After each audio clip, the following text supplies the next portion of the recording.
Hi everyone, welcome back to the channel. Today we're going to go for a drive in a Mini Cooper SD. It's a 2-litre diesel twin turbo. It's a F56 generation, and this engine is very well known. It's known as a B47. It's quite hard to actually find this engine because this Mini they only made for a couple of years.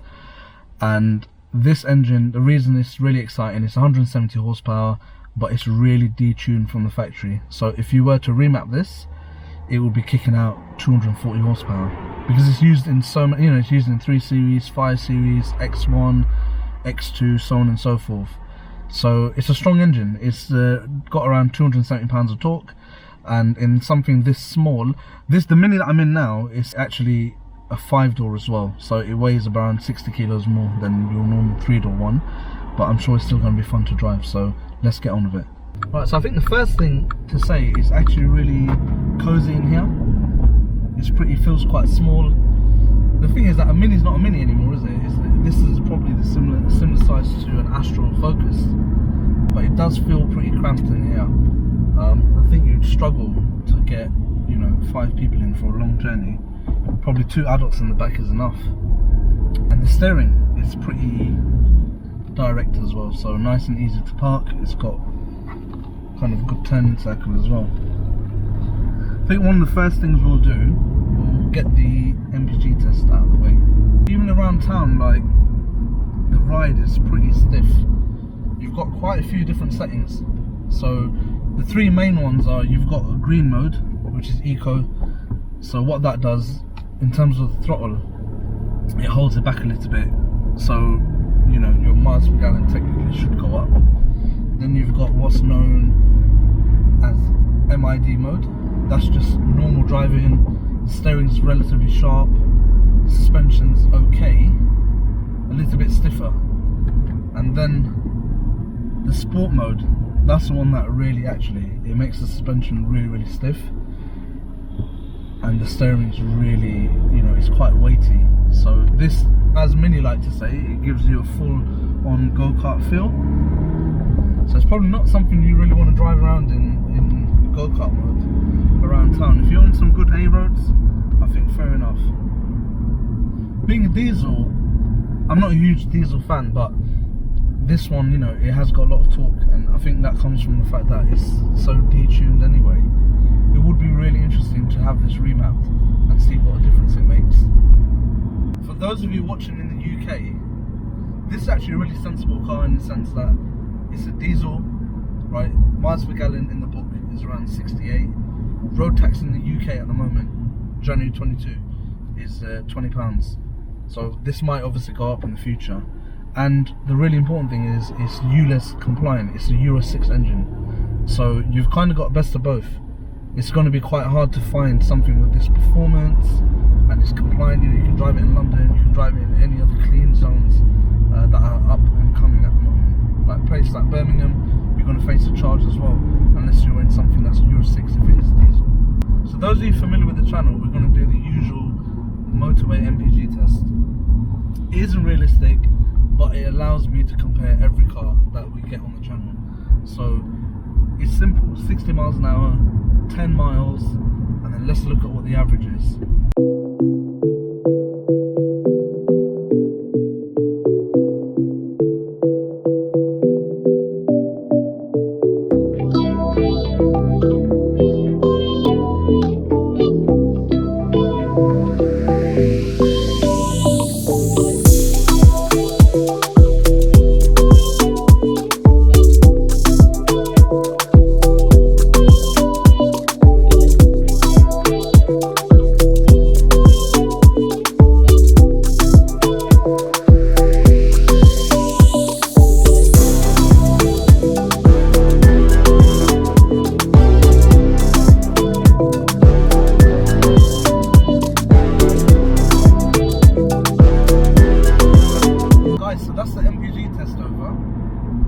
Did 65.3 MPG, so it's about 3 miles per gallon less than what the official consumption is.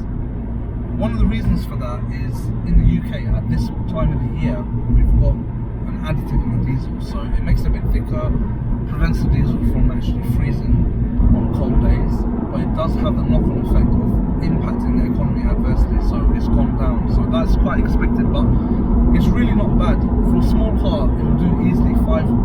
550 miles on such a small tank.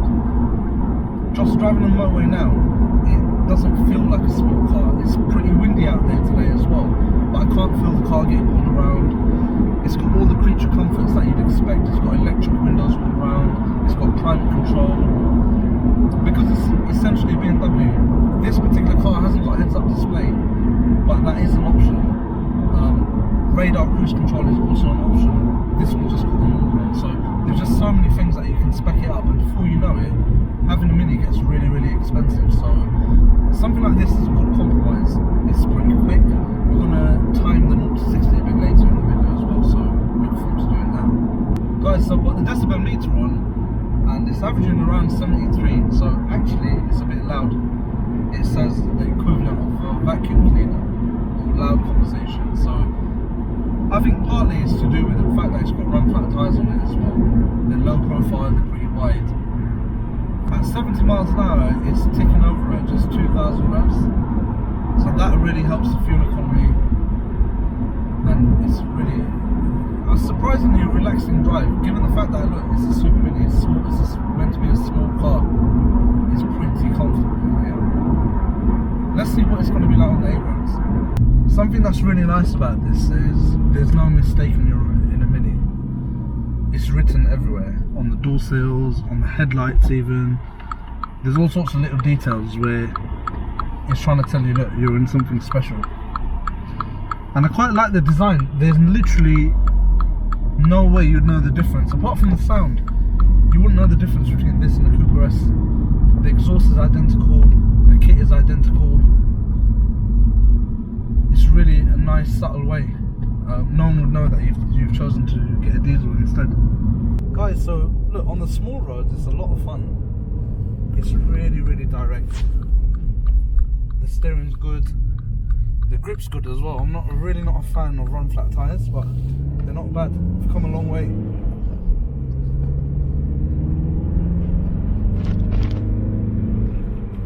And for a diesel, it doesn't really run out of power at higher revs. I think it's the way that it's been tuned from the factory. It's really, really got power throughout the whole rev range. Even the gearbox, it's really got a short shift as well. And it doesn't sound half bad as well.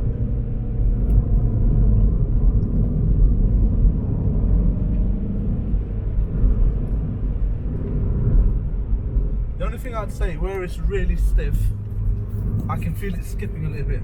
So perhaps it's going to be a bit better, not in sport mode, but the MID mode. I can already feel the difference.